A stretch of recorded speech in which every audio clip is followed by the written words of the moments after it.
It all started on a cold, stormy night at Denver International Airport. My flight was supposed to leave at 11:30 p.m., but thanks to a huge storm rolling in, everything got delayed. You know how it goes. Long lines, people grumbling, and constant announcements saying the same thing. Your flight has been delayed. Everyone was frustrated, and I wasn't any different. I had been up since 6 a.m., and all I wanted was to get home, crash on my bed, and forget about this whole day. So, there I was stuck in the terminal, checking my phone for updates every 5 minutes, like it was going to magically change.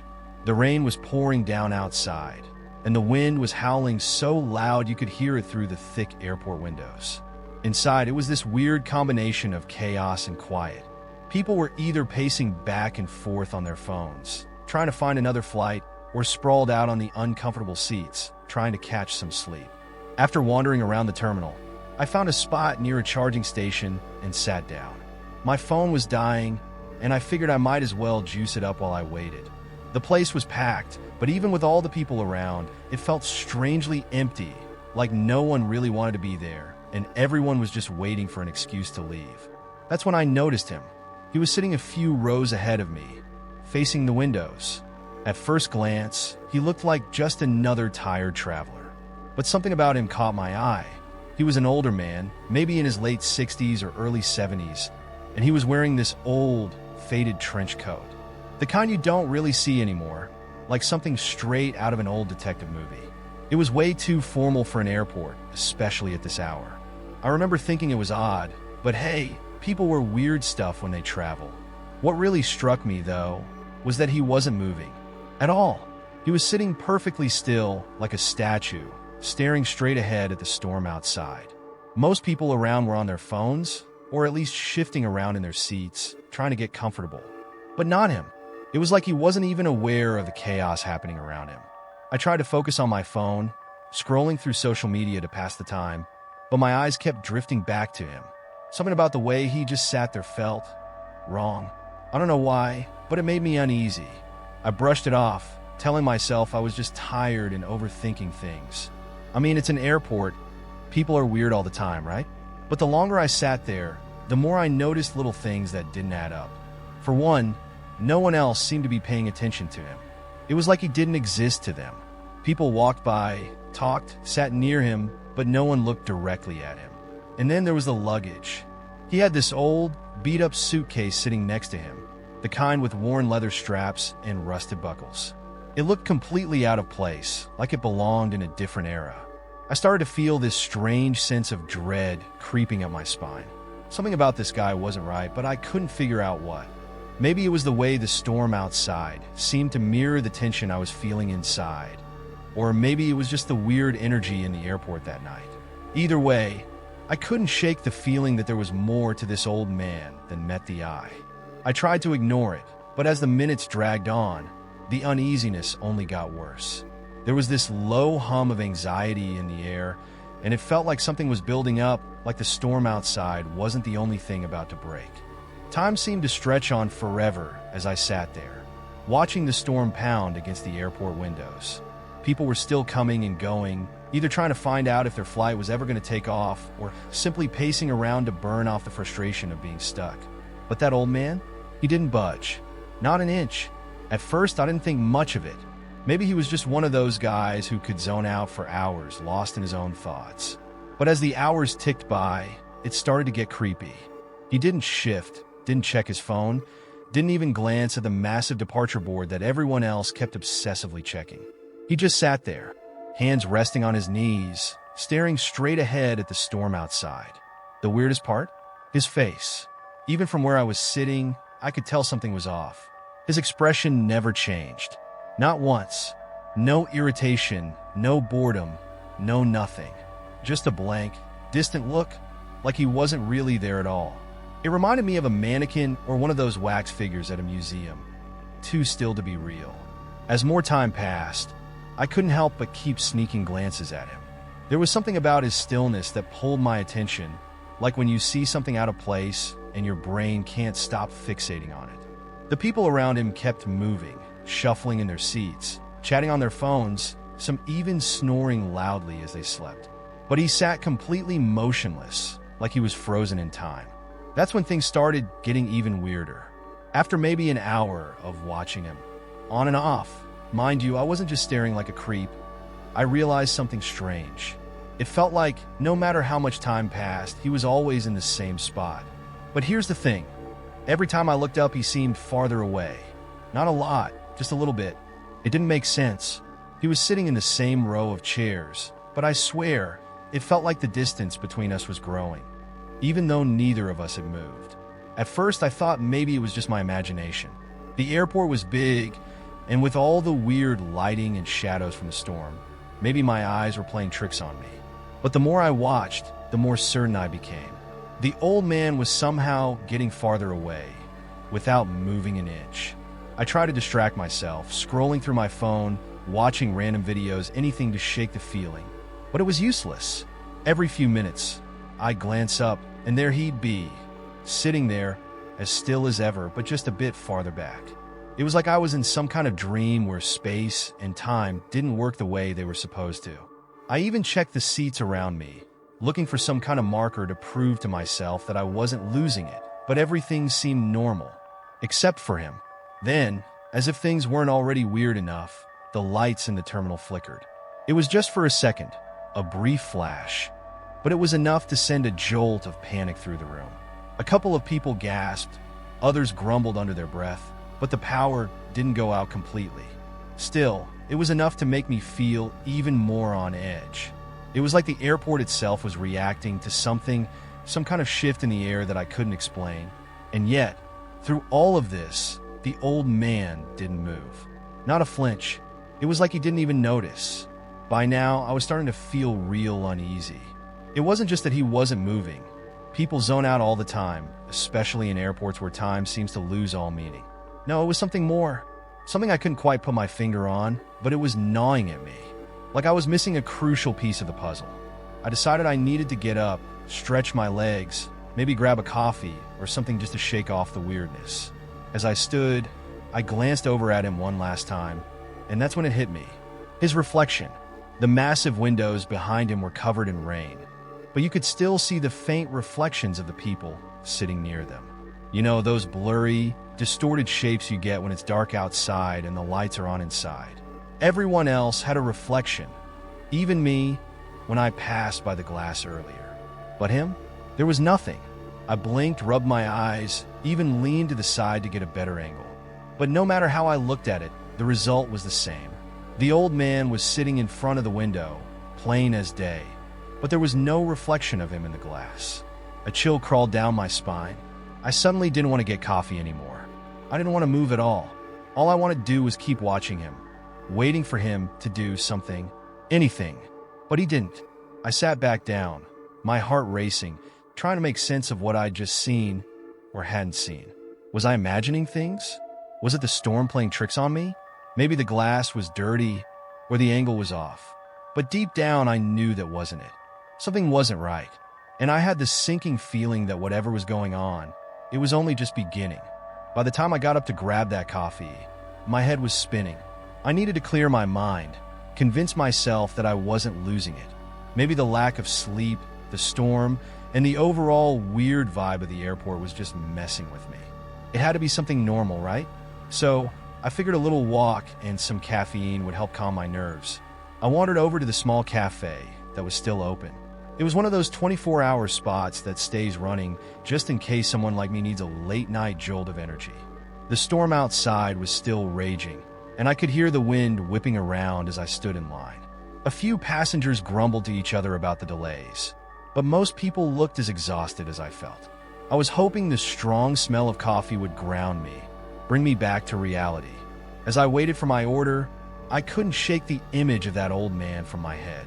The way he sat there, unmoving for hours, his odd, old-fashioned clothes, and that thing with the reflection.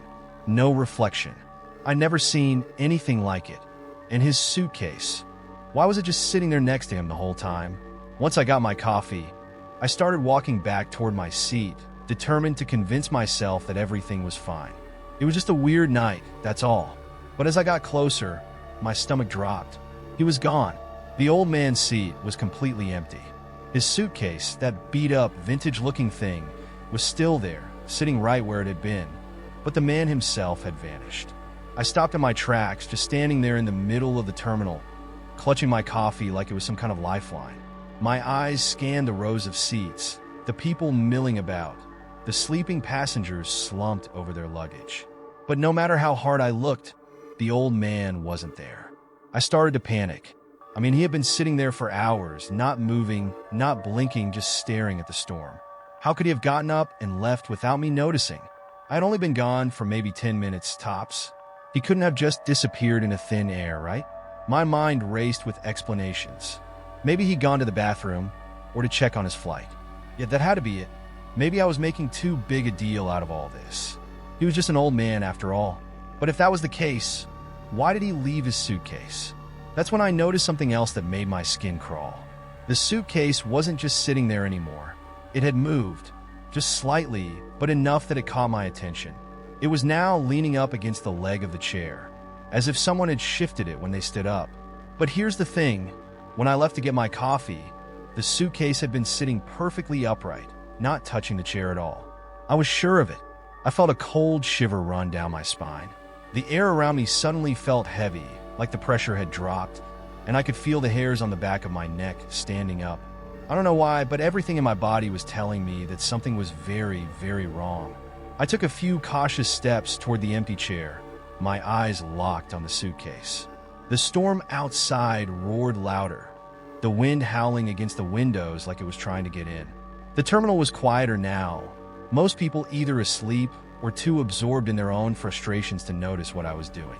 I stood in front of the chair where the old man had been, staring down at the suitcase. It looked even more worn up close, with scratches and scuff marks all over the leather, like it had been through hell and back. There was no luggage tag, no name, nothing to identify who it belonged to. Just this old, beat-up relic from another time. Without really thinking, I reached out and placed my hand on the suitcase's handle.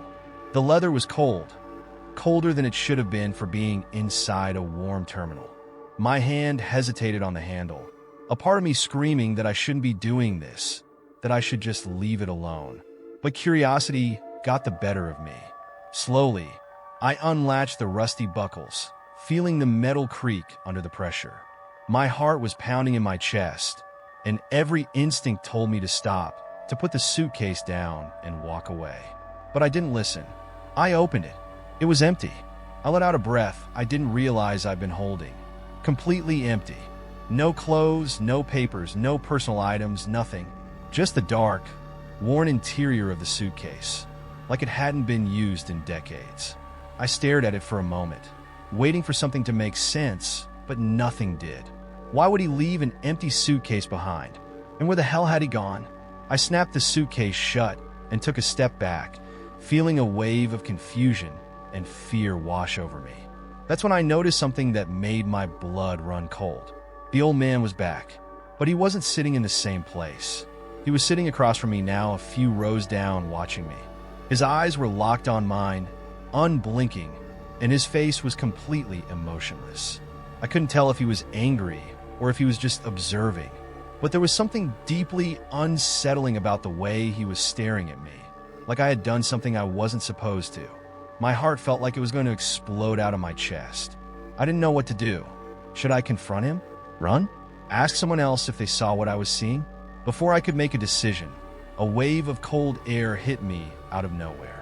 The terminal had been warm all night, stuffy even, with all the bodies crammed into the space. But now it felt like I was standing outside in the middle of the storm. My breath came out in a fog, and I could feel the chill in my bones. I blinked, and just like that, he was gone again. The seat where he'd been sitting was empty, as if he had never been there at all. I stood there, frozen, staring at the empty spot where the old man had been just seconds ago. My hands were shaking, and the cold air still clung to my skin like frost. My heart was pounding so hard I could hear it in my ears, but I forced myself to move, to breathe. Something wasn't right, and I wasn't imagining it. I glanced around, hoping, no, praying, that someone else had seen him, that someone else had noticed what just happened. But no one seemed to care. Most of the passengers in the terminal were either half asleep or too engrossed in their phones to notice the bizarre thing that had just unfolded right in front of them. How could they not see it? How could they not feel the cold? I looked back at the suitcase, the one I just opened. It sat there, as silent and still as before, its dark, worn leather catching the dim light of the terminal. The sight of it made my stomach twist. It was still empty, completely empty, but something about it screamed at me to pay attention, like it was holding on to a secret, something that didn't want to be found.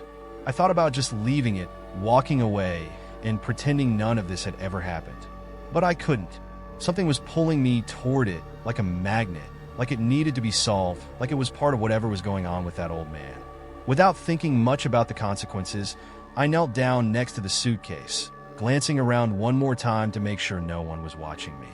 My hands felt clammy as I touched the cold leather again, running my fingers over the edges. I didn't know what I was expecting to find.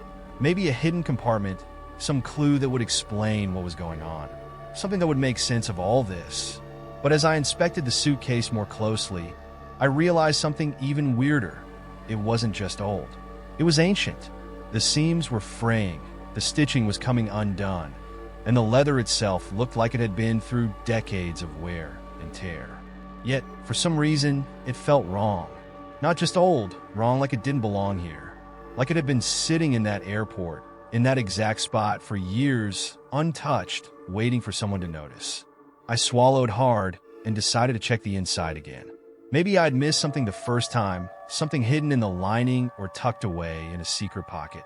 I unlatched it for the second time, my fingers trembling as I opened the lid.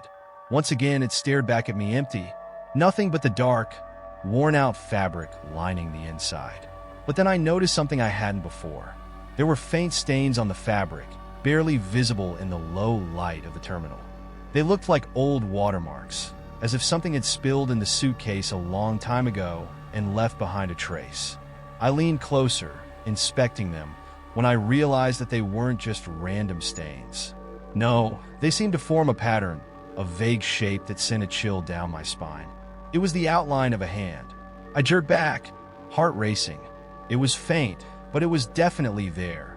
A handprint, like someone had pressed their palm against the inside of the suitcase, leaving behind a ghostly mark. But it wasn't fresh.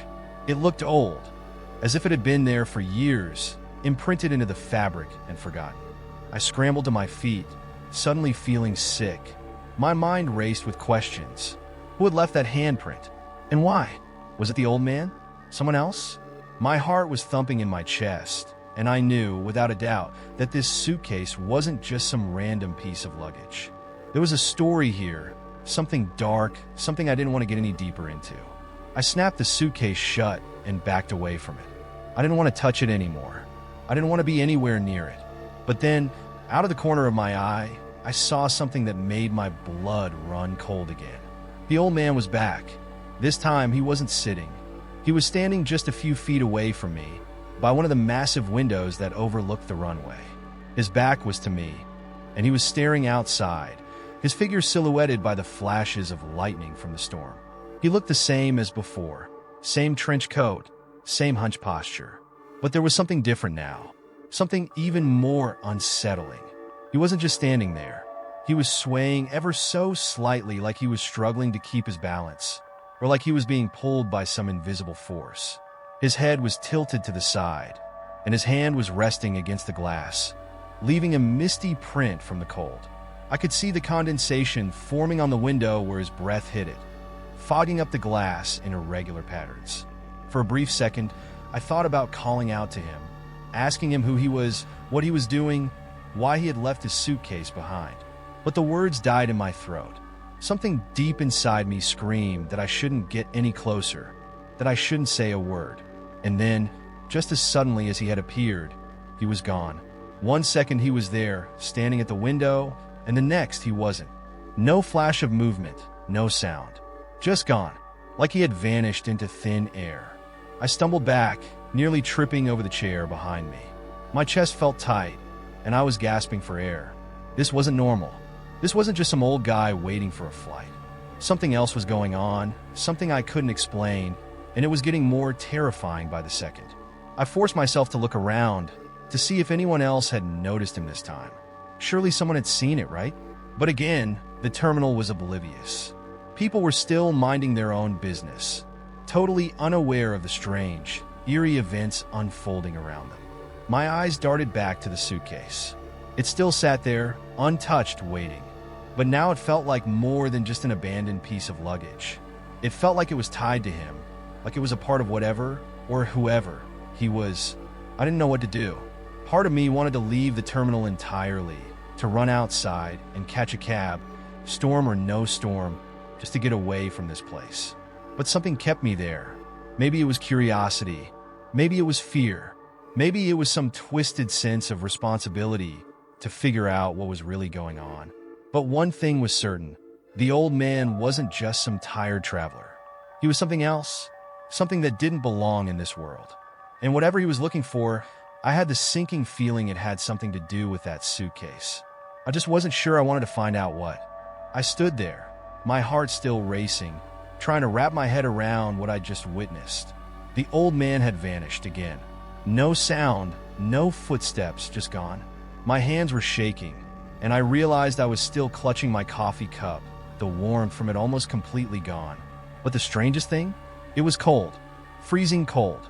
The air around me had changed. It wasn't just the normal coolness of the airport AC. No, this was a bone-chilling cold, like someone had opened a door to the outside and let in the freezing storm. I could see my breath in front of me, small puffs of fog that lingered in the air longer than they should have. The whole terminal had shifted.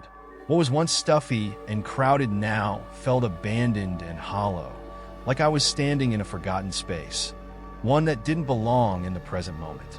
The hum of conversations and the occasional buzz of cell phones felt far away, distant, like they were happening in a completely different place. Yet I was still standing there in the middle of the same terminal, staring at the empty space where the old man had been. I could feel a pressure in the air.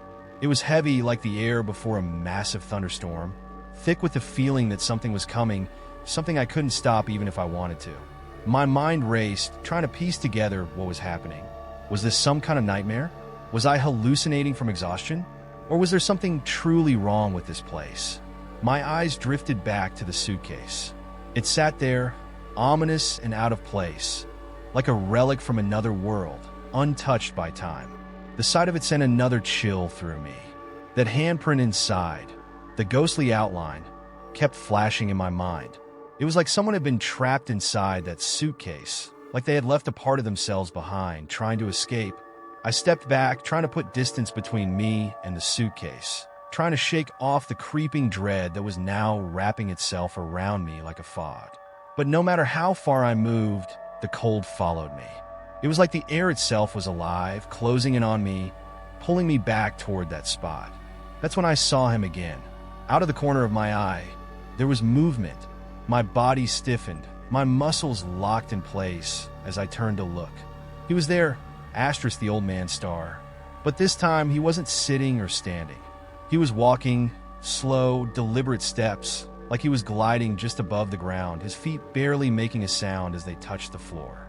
His trench coat trailed behind him, and his eyes, dark and hollow, were focused straight ahead, as if he didn't see me at all. He was heading toward the baggage claim. The thought struck me like a lightning bolt. Baggage claim. Was he looking for something? Maybe something he had lost? My mind raced with questions. What could he be looking for? Why was he still wandering the airport? I didn't have answers, but I knew one thing for sure. I had to follow him. I couldn't just let him disappear again without understanding what the hell was going on. I started moving before I could second-guess myself, following him from a distance, my footsteps careful and slow. The cold seemed to intensify with every step I took, creeping into my bones, making my skin prickle with goosebumps. But I pushed through it, driven by the need to understand this strange figure and the unnatural events that were unfolding around him. The old man kept walking, his pace steady, his figure growing smaller as he moved toward the far end of the terminal where the baggage claim area was. It was quieter down there. Most people had either settled in for the night or were huddled near their gates, waiting for news on their delayed flights. The further we got from the main concourse, the more the space seemed to thin out, becoming almost surreal, like a dream. I kept my distance, making sure not to get too close, afraid that if I got near him, he'd disappear again. My eyes were glued to his back, the way he moved with that same eerie calm, as if he had all the time in the world. He never looked back, never acknowledged my presence. It was like I didn't exist to him. Then, just as he reached the baggage claim area, he stopped. His body went rigid, and for a moment, I thought he was going to vanish again, just like before. But this time he did something different. Slowly, he turned his head. Not all the way, but just enough that I could see his profile, the sharp line of his jaw, the shadows cast under his eyes. And then, without looking directly at me, he spoke. "Where is it?" His voice was low, almost a whisper, but I heard it clear as day, cutting through the stillness of the terminal. It wasn't directed at anyone in particular, but the sound of it made the hairs on the back of my neck stand on end. I froze, unsure of what to do. Should I answer? Was he even talking to me? Before I could decide, he moved again, his hand reaching out toward one of the conveyor belts where the luggage was rotating slowly, bags from flights long delayed still circling in endless loops. His fingers grazed the edge of one of the suitcases, but he didn't pick it up. Instead, he just stood there, staring at the bags as they passed by, one after the other, as if he was searching for something specific, something important. I swallowed hard, my throat dry as sandpaper. My mind raced. Could it be that he was looking for his suitcase? The old, worn-out one he had left behind in the terminal? I took a step closer, the freezing cold making every movement feel sluggish and heavy. My breath fogged in the air as I spoke, my voice barely more than a whisper. "Are you looking for your luggage?" For a second, I thought he didn't hear me. He didn't turn, didn't acknowledge my words. But then, slowly, his head tilted just slightly in my direction. I could see the corner of his mouth twitch, but it wasn't a smile. It was more like recognition, like he had heard what I said, but he didn't need to respond. Instead, he did something that made my blood freeze in my veins. He stepped onto the conveyor belt. His old shoes, the ones that looked like they belonged to another era, touched the rotating surface, and he began moving with the bags, slowly drifting away from me as the belt carried him toward the darkened entrance of the baggage claim area, the part where luggage goes behind the scenes. My mind couldn't process what was happening. The sight of him, this old man, gliding away on the conveyor belt like he was nothing more than another forgotten suitcase, was beyond bizarre. I wanted to yell, to call for someone, but no words came out. And then, just as he was about to disappear into the darkness at the end of the belt, he turned his head once more, his hollow eyes meeting mine for the briefest moment. And in that second, I knew, he wasn't just looking for luggage star. He was looking for something else, and he was taking it with him into the shadows. I stood there, rooted to the spot, watching as the old man vanished into the depths of the baggage claim. The cold lingered long after he was gone, like a ghostly presence that refused to leave. My mind raced with 1,000 questions, but one thing was certain. Whatever he was looking for, whatever had brought him back to this airport, it wasn't over. Not by a long shot. After the old man vanished into the darkness of the baggage claim, I stood there for what felt like forever, my legs trembling, breath coming out in short, shallow bursts. The cold that had surrounded me lingered in the air, an invisible force that felt like it was still pressing down on me. The lights above flickered slightly, and for a moment, the entire baggage claim area felt like it was suspended in time, trapped between reality and something much darker. I didn't know what to do. Part of me wanted to run, get out of the airport, find a cab, and never look back. But another part of me, one I couldn't quite explain, felt glued to the spot, as if the old man's disappearance wasn't the end of this strange, horrifying experience. My mind was racing with questions, none of them with answers that made any sense. Who was that old man? Why was he looking for luggage? Why did he keep vanishing and reappearing? I needed help. I needed to tell someone.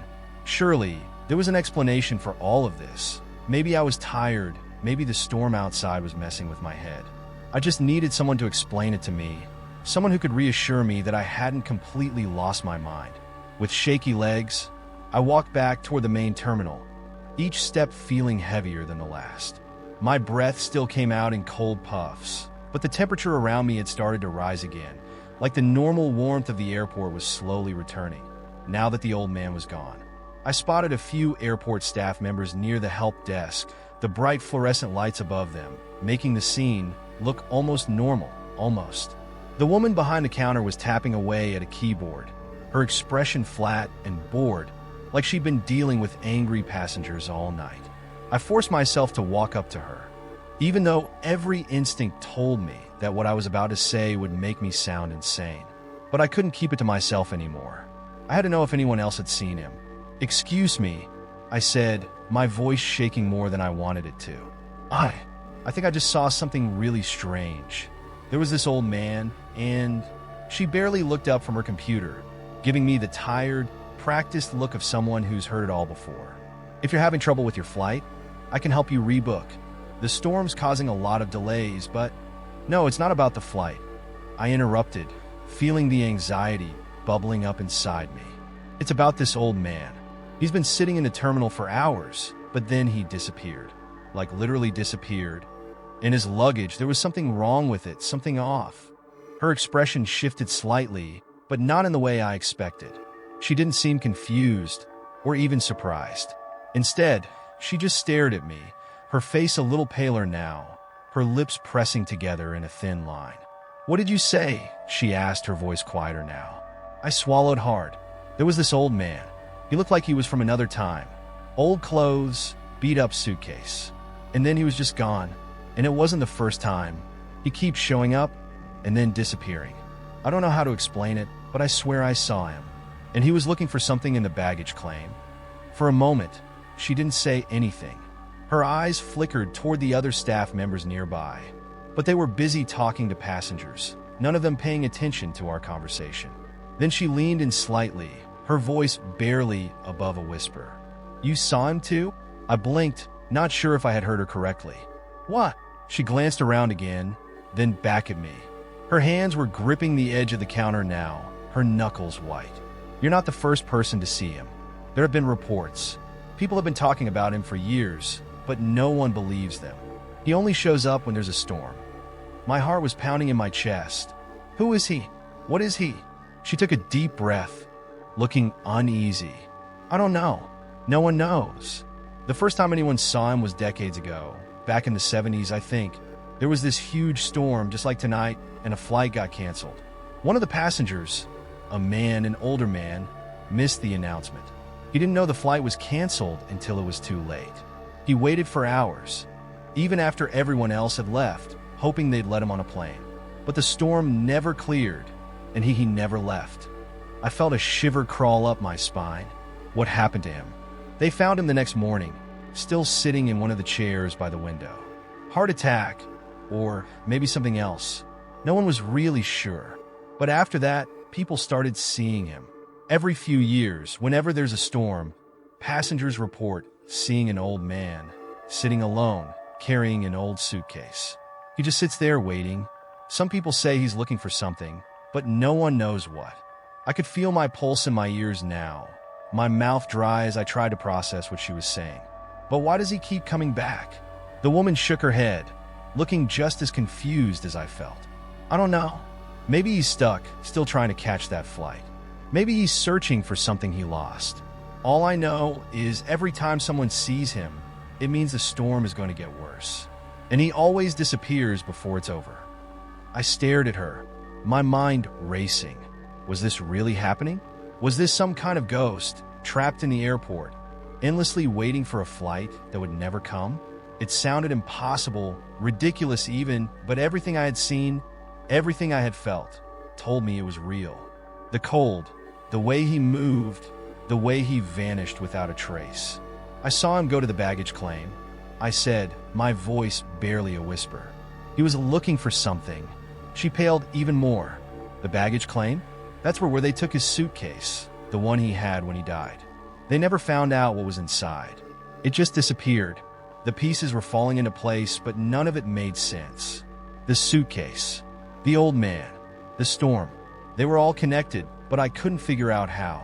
All I knew was that whatever he was searching for, it wasn't just a bag. It was something deeper, something tied to why he was still here. Before I could ask her anything else, the sound of thunder rumbled through the terminal, louder than before. The lights flickered again, and the cold I had felt earlier started to creep back, slowly, like the storm was seeping inside, taking over the airport 1 degree at a time. The woman glanced at the windows, her expression grim. "You should leave," she said, her voice low. "If you've seen him, it's not safe to stay. The storm is getting worse, and when it does, he'll be back." I wanted to ask more, to demand answers, but something in her voice told me she wasn't going to say anything else. She was scared, really scared, and whatever was happening here was bigger than either of us. I nodded slowly, backing away from the counter. My legs felt heavy, and the cold was sinking into my bones again, but I forced myself to move. I didn't know where I was going, but I knew one thing for sure. I had to get out of that terminal. But as I walked away, the woman's words echoed in my mind. Asterisk, he'll be back. Asterisk. And I couldn't shake the feeling that no matter where I went, no matter how far I tried to run, I wasn't done with him yet. I walked away from the help desk, my mind buzzing with the woman's warning still echoing in my head. Asterisk, he'll be back. Asterisk, my body was screaming at me to leave, to get out of the airport before the storm got worse. But I couldn't shake the feeling that there was something I still didn't understand, something I had to see through. The old man wasn't just some ghost haunting the airport. He was searching for something, and I felt like I was getting closer to figuring out what. The cold air still lingered around me, not as sharp as before, but enough to keep me on edge. The storm outside was getting worse, the wind howling louder, and the rain hammering the windows like it wanted to break through. The atmosphere inside the airport was heavy, tense, like the building itself was holding its breath. I kept walking, not really sure where I was going, just trying to make sense of everything. I passed rows of empty chairs, some with passengers asleep in awkward positions, others sitting quietly, staring at their phones, lost in their own frustrations. No one else seemed to notice the drop in temperature or the strange energy in the air. It was like I was in a completely different world from them, caught in the middle of something they couldn't see. That's when I spotted him, a security guard, an older man, standing by one of the entrances to the terminal. He had this tired, almost bored look on his face, like he'd seen everything there was to see on the night shift. I don't know why, but something about him made me feel like maybe he could help. Maybe he'd seen the old man, too. After all, if anyone knew what was going on in this airport at night, it had to be the security guard. I approached him cautiously, not sure how to start the conversation. I didn't want to sound crazy, but I had to ask. "Excuse me," I said, my voice a little shaky. "Can I ask you something?" He looked up from whatever he was staring at, his eyes narrowing slightly as he took me in. "Yeah, what's up?" I hesitated for a second, trying to find the right words. Have you ever seen anything strange here at night? Like maybe someone who shouldn't be here?" The guard raised an eyebrow, his expression unreadable. "Strange how?" I took a deep breath, deciding to just go for it. "There's this old man. I've seen him a few times tonight. He's wearing this old trench coat, carrying a suitcase that looks like it's from another time. But he keeps disappearing, like literally vanishing. And it's always when the storm outside gets worse. I've seen him in the terminal, by the baggage claim, and every time he shows up, the temperature drops." For a moment, the guard didn't say anything. His face was still, his eyes locked on mine, like he was trying to decide if I was serious or just another passenger losing it from exhaustion. I was about to apologize and walk away when he spoke. "You're not the first person to see him." My heart skipped a beat. "What?" The guard sighed, crossing his arms and leaning against the wall. "I've been working this airport for close to 20 years. Seen a lot of weird stuff in that time. But the old man? Yeah, I've heard about him. Hell, I've even seen him myself a few times. Always late at night. Always during a storm." I stared at him, trying to process what he was saying. "So, you know about it?" He nodded slowly, glancing around to make sure no one else was listening. "It's one of those things they don't talk about officially, you know? The higher-ups don't want to spook people, so they act like it's nothing. But the night crew, we've all heard the stories. And every few months, when there's a big storm like this one, people start seeing him again." I felt a chill run down my spine.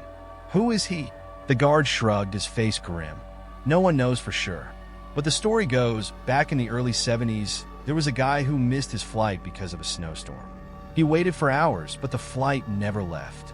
They say he was carrying something important, something he couldn't afford to lose, but whatever it was, he never got to deliver it. He died in the terminal, right in one of those chairs, from a heart attack or something worse.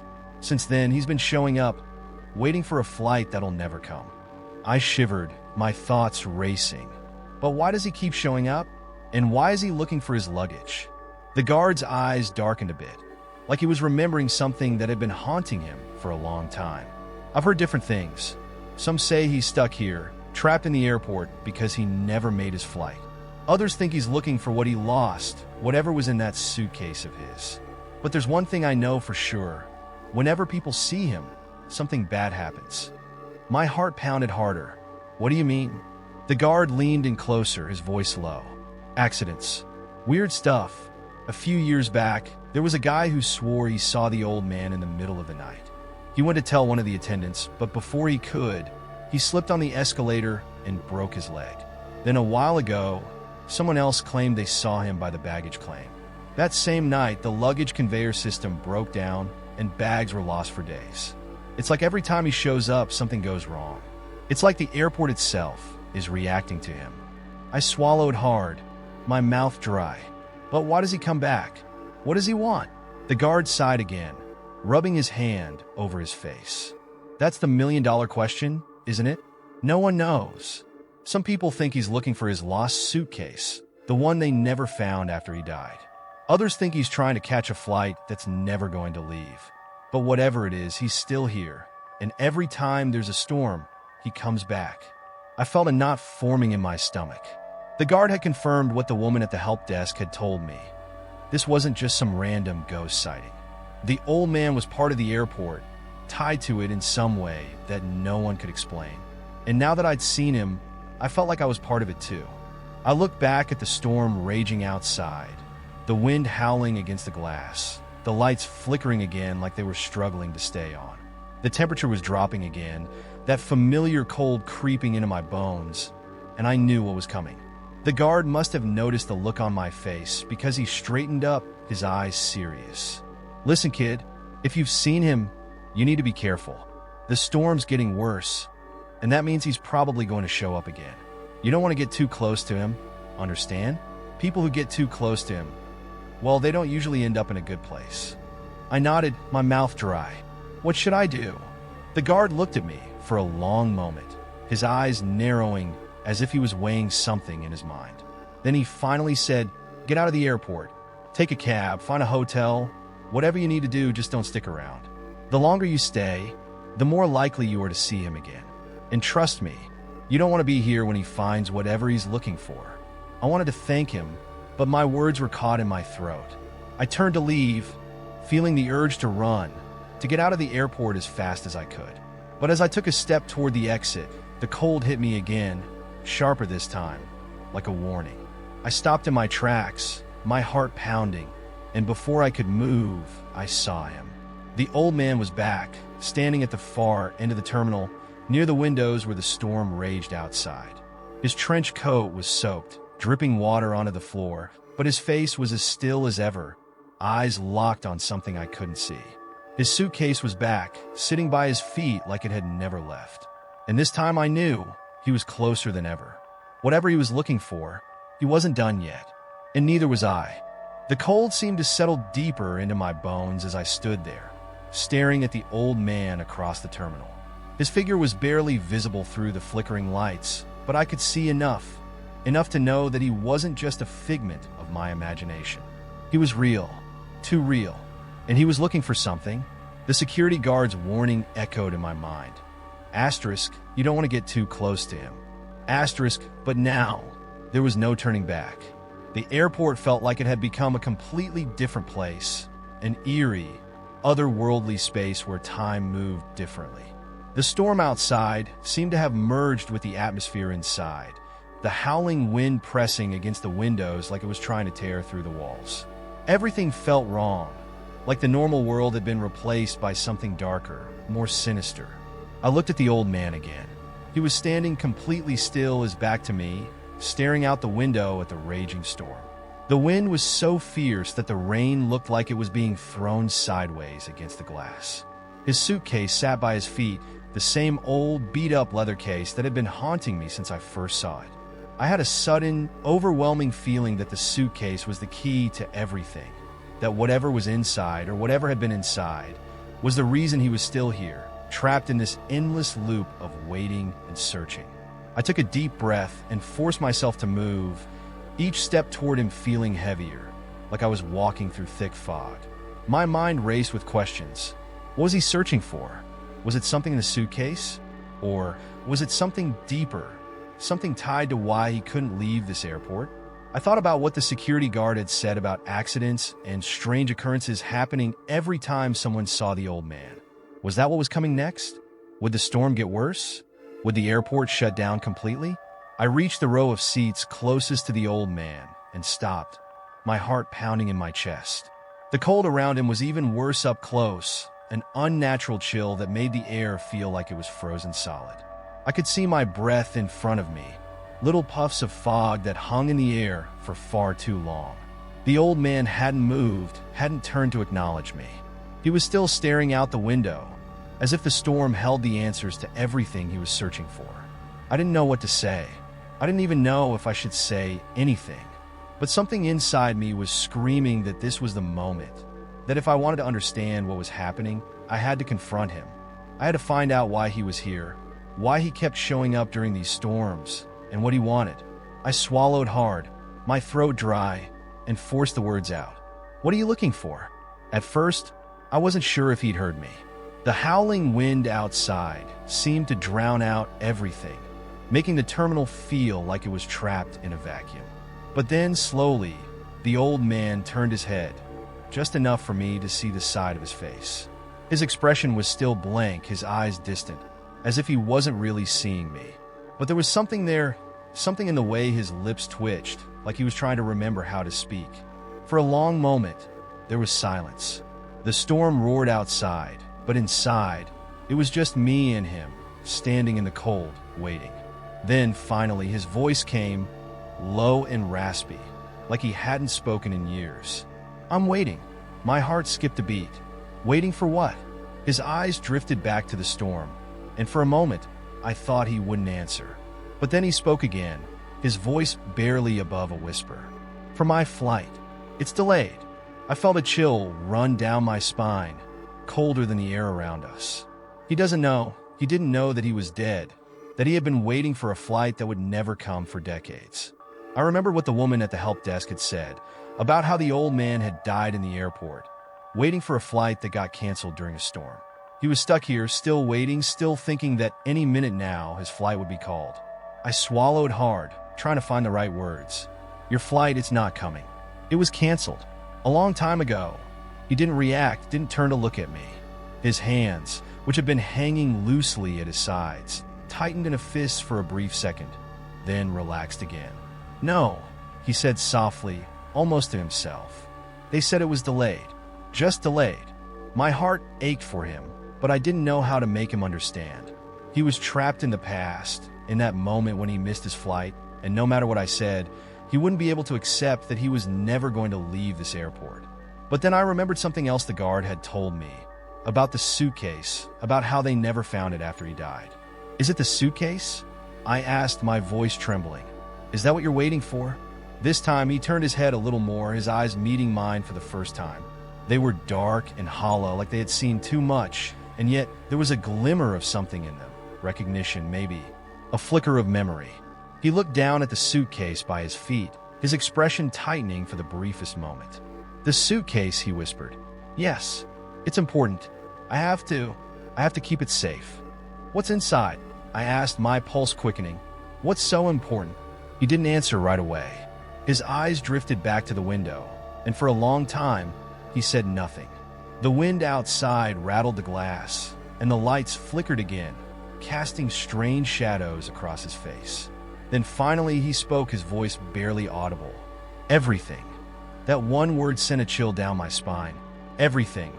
What could possibly be inside that suitcase that was so important, so vital, that it had trapped him here, In this endless cycle of waiting and searching, I looked down at the suitcase, the old, worn leather still slick with rainwater. It didn't look special. It looked like something you'd find in an attic, forgotten and dusty. But now, I knew it held something far more significant than I could have imagined. "What is everything?" I pressed. "What are you holding on to?" He didn't answer. Instead, his eyes drifted shut, and for a moment, I thought he might vanish again, dissolve into the cold air like he had before. But then he whispered something, so softly I almost didn't hear it. "My life." I froze, the weight of his words sinking in. He wasn't just carrying something in that suitcase. He was carrying the pieces of his life. Everything he'd held on to. Everything that had mattered to him. It wasn't just a bag full of clothes or papers. It was him. His memories, his regrets, his unfinished business. And that's when it hit me. The reason he couldn't leave, the reason he kept coming back every time there was a storm, it wasn't because of the canceled flight. It was because he couldn't let go of whatever was inside that suitcase. He was tied to it, bound by the weight of his past, by the things he couldn't move on from. I took a step closer, my voice trembling. "You don't have to wait anymore. Whatever's in that suitcase, it's not going to change anything. You can let go. You can leave." For the first time, the old man's face showed something other than blankness. There was a flicker of pain, of understanding, as if my words had reached some deep part of him that had been buried for years. He looked down at the suitcase again, his hands trembling slightly as they hovered over the handle. "I can't," he whispered. I can't." My heart ached for him. He was stuck, trapped in this endless cycle of waiting and searching, because he couldn't let go of whatever was inside that suitcase. I didn't know what else to say, how else to help him. I was just standing there, watching as the storm raged on, feeling the cold seep deeper into my bones. But then something happened. The lights in the terminal flickered one last time, and for a brief second, everything went dark. When the lights came back on, the old man was gone. The cold vanished with him, like it had never been there at all. And the suitcase? It was still there, sitting by the window, waiting. The sudden warmth that rushed back into the terminal when the old man disappeared was almost as jarring as the cold that had clung to me for so long. I stood there, staring at the spot where he had been, my mind reeling. The suitcase, his suitcase, was still sitting by the window, as if waiting for someone to claim it. But he was gone, completely. And for the first time since I'd seen him, I felt like he wasn't coming back. But the suitcase, I couldn't just leave it there. Not after everything that had happened. Not after what the old man had said. It felt like the key to understanding everything, like it held the answers to all the questions I still didn't have. He had called it everything, had said that his life, asterisk his whole life, asterisk, was in there. What did that even mean? I took a deep breath, my heart pounding in my chest, and took a step toward the suitcase. My footsteps echoed in the now quiet terminal, the storm outside seeming to ease up as the old man disappeared. I could still hear the rain hitting the windows, but it wasn't as violent, the wind no longer howling like it had been trying to break through. It was as if the storm had calmed with him gone, as if whatever had tied him to it had finally loosened its grip. I reached the suitcase and knelt down beside it, hesitating for just a moment before my fingers brushed against the worn leather. It was cold to the touch, but not unnaturally so, not like before. It just felt old, a relic of the past. My heart raced as I grabbed the handle, the sound of the metal clasps clicking open almost deafening in the eerie silence of the terminal. The suitcase creaked as I lifted the lid. For a split second, I was terrified of what I might find inside. I didn't know if it would be something supernatural, something terrifying, or if it would be nothing. The thought that it might be empty, that all of this had happened over something that didn't even exist anymore, made my stomach twist in knots. But when I opened it, what I saw wasn't nothing. It was a stack of letters. At first, I didn't understand. The suitcase was filled to the brim with old, yellowed envelopes, their edges worn and fragile with time. I reached for one, my fingers trembling as I lifted it carefully from the pile. It was addressed to someone, the ink faded but still legible. The name at the top read Eleanor. My heart skipped a beat as I read it again. Eleanor. I flipped the envelope over and slowly pulled out the letter inside. The paper so brittle I was afraid it might crumble in my hands. The handwriting was elegant, neat, like the kind you'd see in old love letters from a different time. I began to read. My dearest Eleanor, I hope this letter finds you well. The storm has delayed my flight again, and I'm afraid I may not make it home in time. There is so much I need to tell you, so many things I haven't had the chance to say. I should have said them when I had the chance, but time has a way of slipping through our fingers, doesn't it? I want you to know that I love you. Always have, always will, asterisk. Asterisk if this suitcase ever reaches you. Know that everything inside is for you. These letters, they hold my heart, my soul, and all the things I never said when I should have. Please forgive me for not making it back to you. Asterisk. Yours forever, John. The name hit me like a punch to the gut. John, that was his name, the old man. The ghost who had been haunting the airport for decades, waiting for a flight that would never come. He wasn't just waiting for a flight, he was waiting for her, for Eleanor. I sat there, stunned, staring at the letter in my hands. All of those years, all of that time, he had been carrying these letters with him, unable to move on because he hadn't delivered them. They weren't just letters. They were his life, his memories, his regrets, all wrapped up in words he'd never had the chance to say. And now, he was gone, and the suitcase, filled with his unsent letters, was the only thing left. I rifled through the other letters, carefully lifting a few more out, my heart breaking with each one. They were all addressed to Eleanor. Dozens of them. It was like he'd written to her every time he'd been delayed, every time he'd been kept away from her, but he had never been able to send them. They were letters filled with longing, with love, with apologies for missed moments, for time lost. He had been trying to make it home to her, but something had always gotten in the way. And then, the final storm, the one that had taken his life. He hadn't just died waiting for a flight. He had died waiting for the chance to make things right, to say goodbye, to tell her he loved her one last time. And that's why he couldn't move on. He had been stuck here, trapped in the airport, waiting for the chance to deliver those letters, to finish what he had started. My throat tightened, and I felt a lump in my chest. The sadness of it all hit me like a wave. He wasn't some vengeful ghost. He wasn't haunting the airport out of anger or bitterness. He was a man who had been torn from the person he loved, a man who had died before he could give her the words that had been weighing on his heart for years. And now, I was holding them. I carefully placed the letters back into the suitcase, my hands shaking slightly. I didn't know what to do next. Part of me wanted to take the suitcase and find a way to send the letters to Eleanor, to give her what John had never been able to. But another part of me knew the truth. Eleanor was probably long gone, just like John. Decades had passed since his death, and there was no way she could still be alive. But maybe that didn't matter.